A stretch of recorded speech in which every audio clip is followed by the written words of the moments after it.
What's going on this Sunday afternoon, New York Giant fans? This is Tim with Online Big Blue, bringing you the best in New York Giant sports talk and entertainment. Told you, gotta keep mixing it up.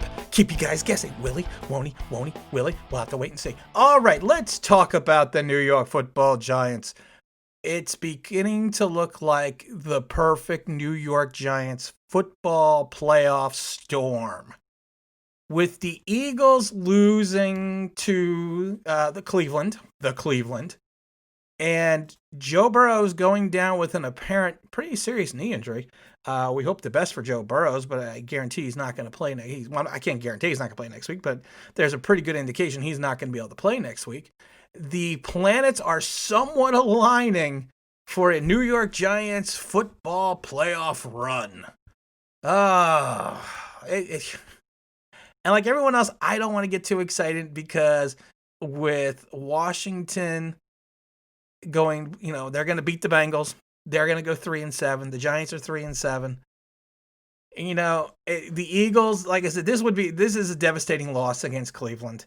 This really shoots their playoff. I mean, this really puts a hole in their playoff life because now they're 3-6-1. I mean, this division is terrible.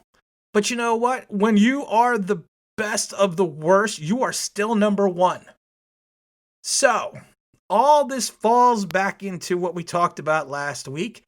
We need to beat the Bengals. To continue this playoff hope, we need to put the Bengals in the dirt, step on their necks, and just win the game. And I mean that metaphorically. I do not mean any Giant player should go out and do that because that will be a 15-yard penalty.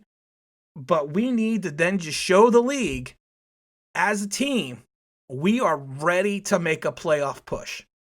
And it's weird to say because of the fact that we are 3-7, but this offers us we are falling in.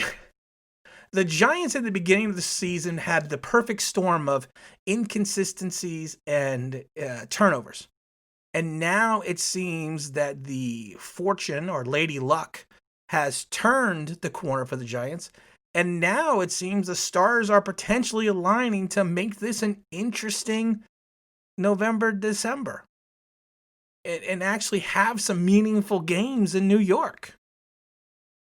So, I mean, this is, like I said, this is now, now, like I said, this is only interesting if we beat Cincinnati next week. That's the only thing. That's the only way that this makes has any interest whatsoever. But, and like I said, and then also we still have Washington as a wild card in this as well, because, like I said, Washington will also be 3-7.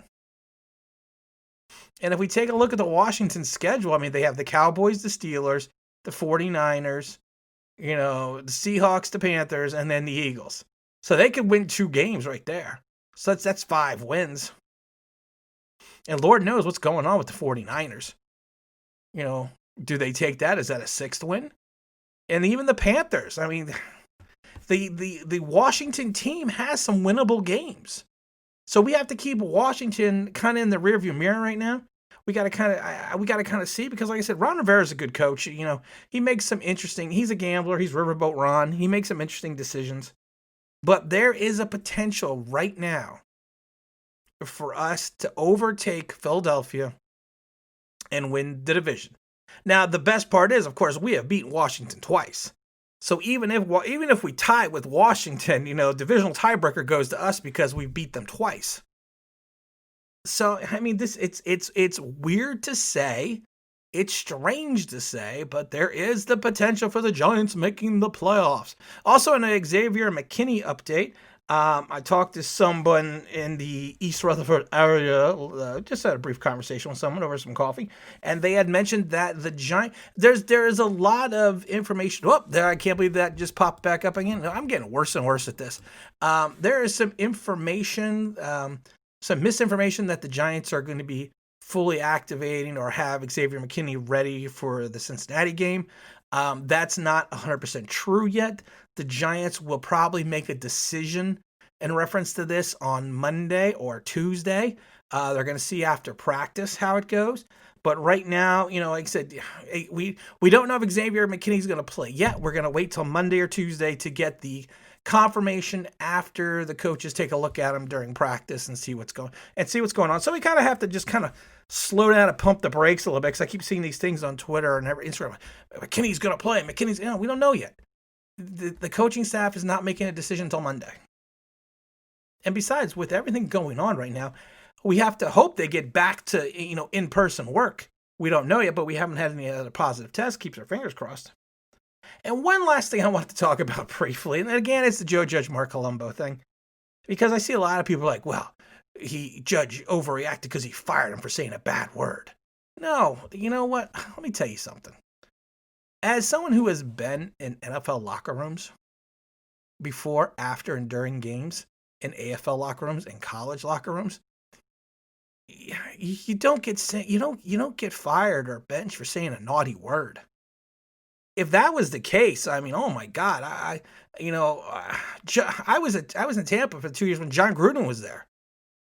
He called me when the internet and everything went down for the XOS system. He called me every name in the book, and he called all of his coaches every name in the book. But you don't get fired for that. I mean, yeah, you get fired for insubordination. Evidently, there was a buildup of issues that Judge had been having with Colombo during, with the line itself. And he, what? And it's not wrong. He did have quite the number of issues. I mean, the line was not performing up to the expectation. But you don't get fired for saying a bad word at somebody. And then people are like, well, it was the C word, and that's the word you don't use in baseball. And say that gets you ejected. No, guys, you know what? If you have ever been in an NFL locker room, let me tell you something. You'll hear stuff in there that would make a Marine blush, especially after games, especially after losses. And the locker room, I mean, you want to talk about machismo, the locker room itself, at least when I was there, was, the ultimate man's man area. And nobody takes offense to the vulgarity. I mean, some players probably did, or might, but the majority of the players, the vulgarity was just a way to express yourself. So for anyone to think that, Colombo got fired for using the C word against Joe Judge or starting to fight with him, that's not what happened. Like I said, this was a buildup. Colombo took offense to Judge coming into the meeting rooms the last couple of weeks and working with the offensive line. But you know what? The offensive line wasn't clicking. There's just no way around it. I'm not saying Colombo was a bad hire, because he's a solid coach with a good pedigree. But sometimes even a solid coach with a good pedigree does not excel in certain situations. And I think that really is the juxtaposition right now that Judge and Colombo had. And I think people need to stop looking into this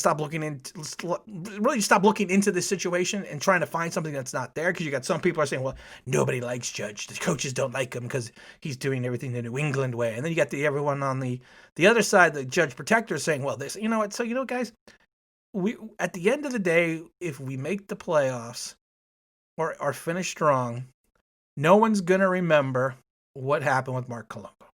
And again, this is Tim with Online Big Blue, bringing you the best of New York Giants sports talk and entertainment. And as always, if you could like, if you could subscribe, if you could hit that like thing, what that means, that'd be awesome.